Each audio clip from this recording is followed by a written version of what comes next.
Good morning, folks. It's Tuesday morning, and we are here with you. I am here for Money Truth Moments with our very own Money Truth expert, Whisper, and just all around guru when it comes to money truth. Judy Copenbarger, how are you? I'm fantastic. What a great day. How are you, Carlo?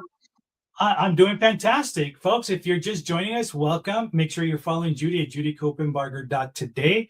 We have a fantastic show, so you better grab your pen, paper, pencil, crayon, whatever it is that you need to, but you need to write this down and share it out for sure. Today, we're talking about why calm investors usually win.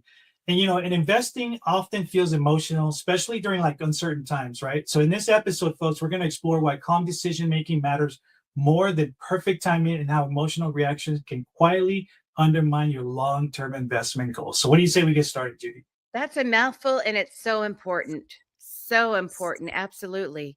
Why we invest, the emotional stuff behind it, and the impact of, acting on emotions or not. So I love this topic. Let's go. All right. So let's start off by asking you, why do people believe they need to react quickly in the market, that rush, right? When something happens. Oh boy, lots of reasons, but I think, it's an emotional market. If you look at what happens, the news impacts it. One person, I remember one time, uh, it was Oprah years and years ago said something about beef isn't good for you. You eat too much or something. And the whole market just like went the other way. It was crazy, crazy. So one little thing can impact, a little bit of news, a little bit of concern, military action, something that's going on with interest rates. We do react like that. It's an emotional market. That's kind of the macro view. The micro view is when people are thinking about investing, everything's on the line. I think people view their investments as that's my future. It's my family, it's my legacy. It's going to decide what kind of choices in life and opportunities I have or don't have for me and for my family. It's about the impact that I can have. All of those things weigh on if this investment works or not, right? It's a lot. Yeah. It's a lot. No, you're absolutely right. And I think that actually leads me to my next question in talking about really just life experiences, right? So when this happens, why do you see happen when people let that fear, that excitement guide their emotions, which at least for me, I don't think that that should be the driven factor, but let me ask you the same question. Why does it happen? Why do people do it? Well, all of the marketing, there's kind of a flaw in the marketing design around financial products, financial services, things like that. It's either fear or greed. And you kind of see that in the whole commercial market. Buy this deodorant or this tooth whitener or whatever, and you'll be popular. If you don't, oh, right? So it's like fear or greed. I want more and I want to make sure I don't lose out. And so that's the marketing behind, particularly here, the financial services. And so if people are coming from the fear angle, it's like they don't want to lose out. There might be some FOMO there, fear of missing out, right? They don't want to miss the ground floor opportunity. They wish they would have bought Bitcoin when it was 30 cents. Now it's thousands of dollars, right? So, we keep hearing that. You should have bought gold when it was 300. Now it's 10 times that. So more than that, actually. So people don't want to have that loss. They fear losing out. They fear they won't have enough or what they have won't last them long enough. They fear they might end up having to reboot. And if you make any decision on fear, you're going to be prone to mistakes. You never want to make any decision. It doesn't matter what part of life it is. You don't do it Right. out of fear. You do it out of systematic, optimistic step by step planning that helps you get the outcome you want. And it doesn't matter if it's your relationships, your health, your money, it doesn't matter what area of life it is, education, it doesn't matter. Even sports, you see athletes do that. They don't say, I fear I won't be the best at my craft. I fear I won't be the best in my sport. They say, here's the outcome that I want.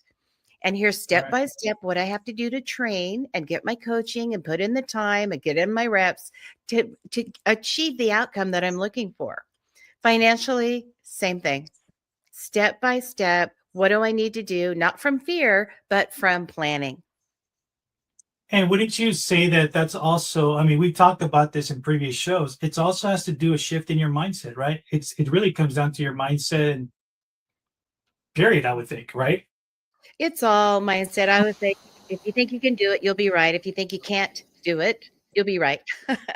So it's that steady plodding. When you look at a way to just calm and realistically move forward, it's that steady plodding.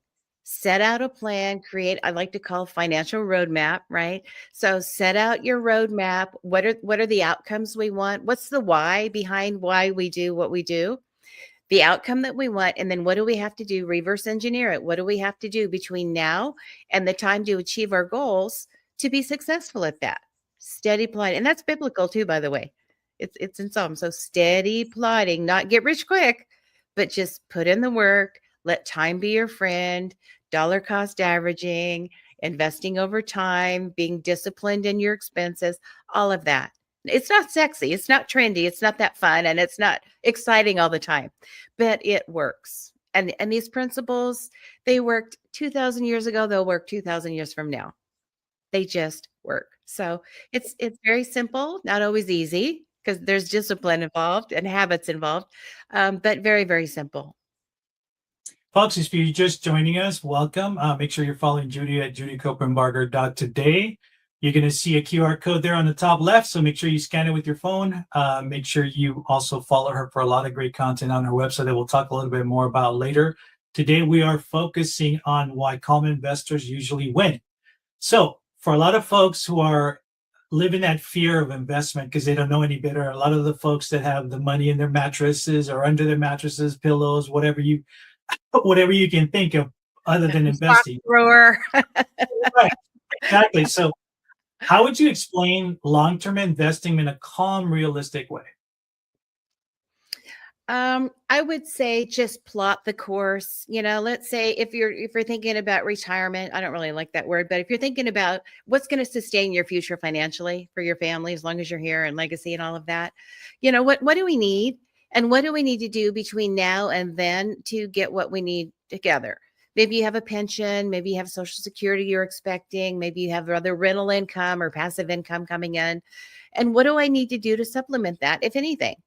So, what's my plan for that? How sustainable is it? What do I expect to earn between now and the end, whatever the end is? At our office, we plan until age 100.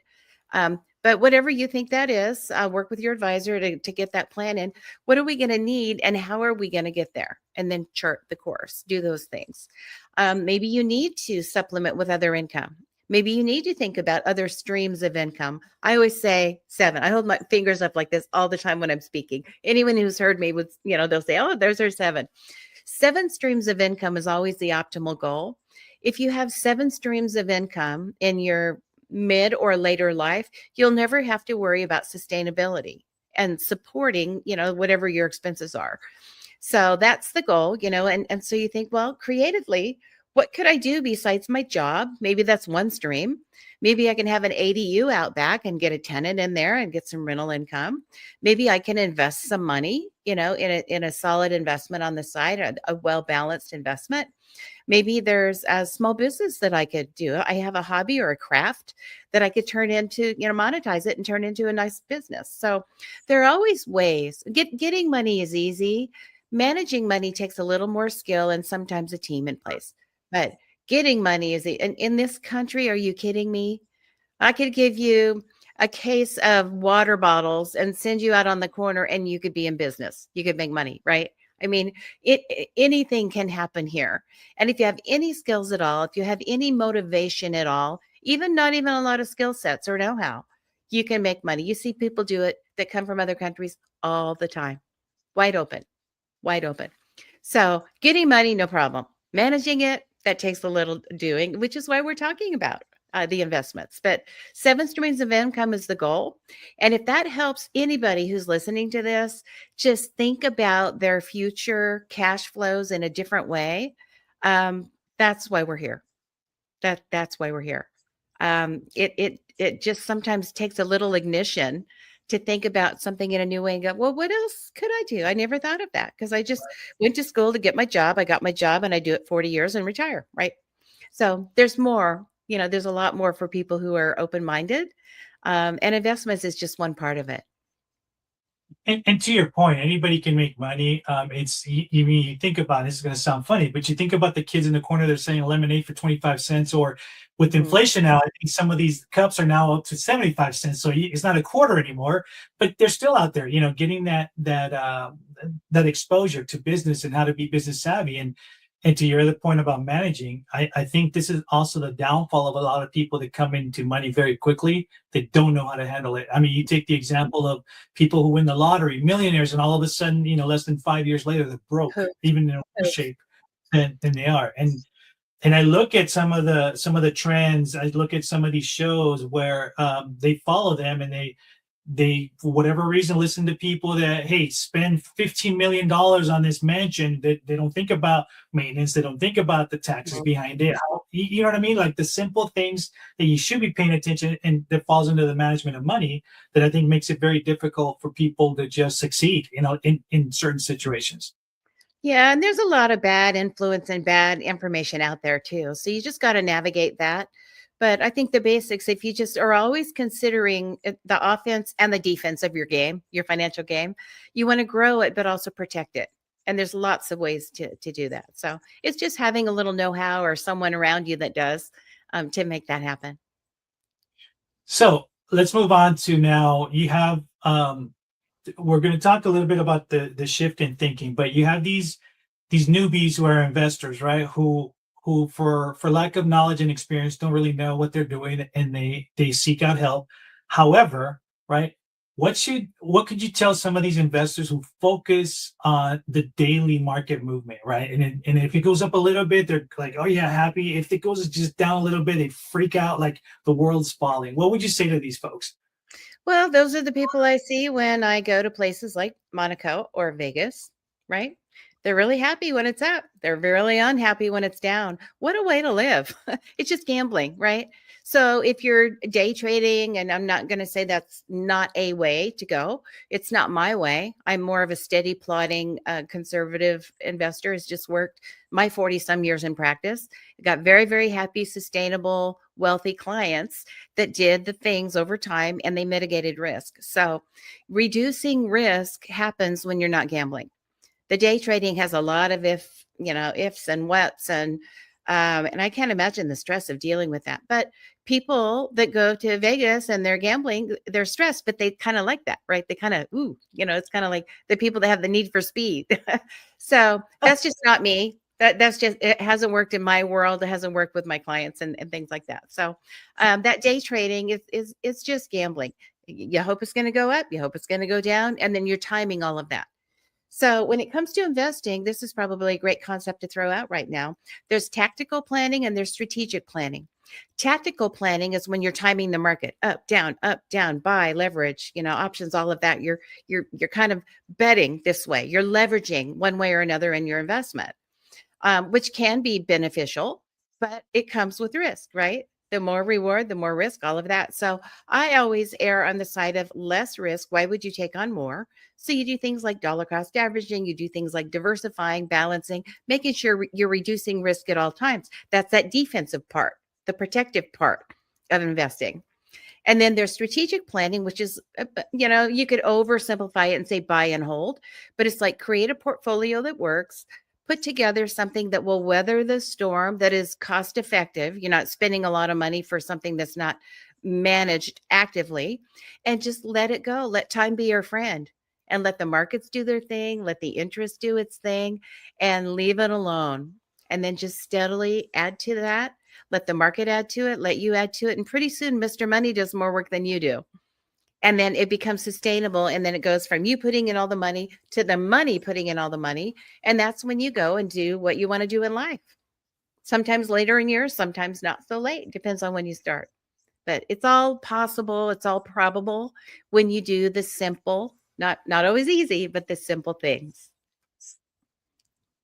And I know we're getting closer and closer to the end of the show, but I'm going to ask you, and we talked a little bit about this, and I'm going to go back to talking about just a reflective moment. So, what emotion, in your opinion, causes the most damage to investment decisions?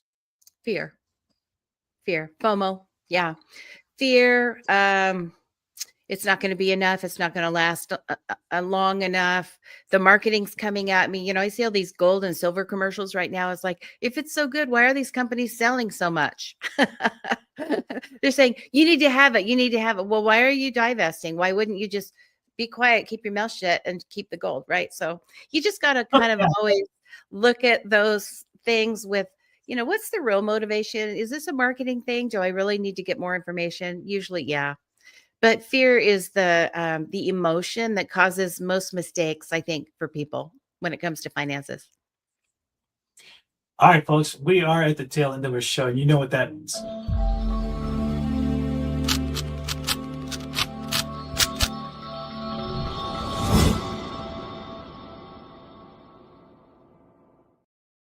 It is Money Truth Challenge time. So what do you got for us for this week? Yeah, let's suppose you're sitting on some money. You got 20,000, 50,000, a couple 100,000, whatever. Maybe you just sold a house or a business or came into some money, inherited something, and you're about to make a big investment decision. Maybe you're rolling over your 401k. You just retired and now you're getting ready to place the money to turn it into your streams of income. So let's say you're just right at the edge of these decisions. There's a fork in the road and you have all these options. You're talking to all these people, going on, Googling, what should I do with my money, with my cash? I say, as a challenge, take a breath, get out your pen and paper, and write down the emotions you have when you're thinking about the options on the table. How do I feel about Bitcoin? How do I feel about stocks and bonds? How do I feel about my 401k mutual fund portfolio? How do I feel about the market? Do I feel optimistic about what's happening with all the changes and tax laws and things they're talking about, in Washington? Or do I feel kind of pessimistic about the future and my future? And I think just making a few mental notes of the emotions that you're feeling can help kind of purge that. So when you go to make a decision about what you're going to do and the planning that you're going to put in place, it's not coming from the emotions that maybe you haven't uncovered and purged. So it's kind of like, come clean and then calmly and optimally and intentionally make the choices that you need to make around your investment decisions. That's the best advice I can get. Take a breath, take your time, and get it right the first time, because you might not have time for a second time. That's your challenge. All right, folks, you heard the challenge. And if you're just joining us, please watch the beginning of the show. Today's show is basically why calm investors usually win. There's a lot of great content that we have discussed.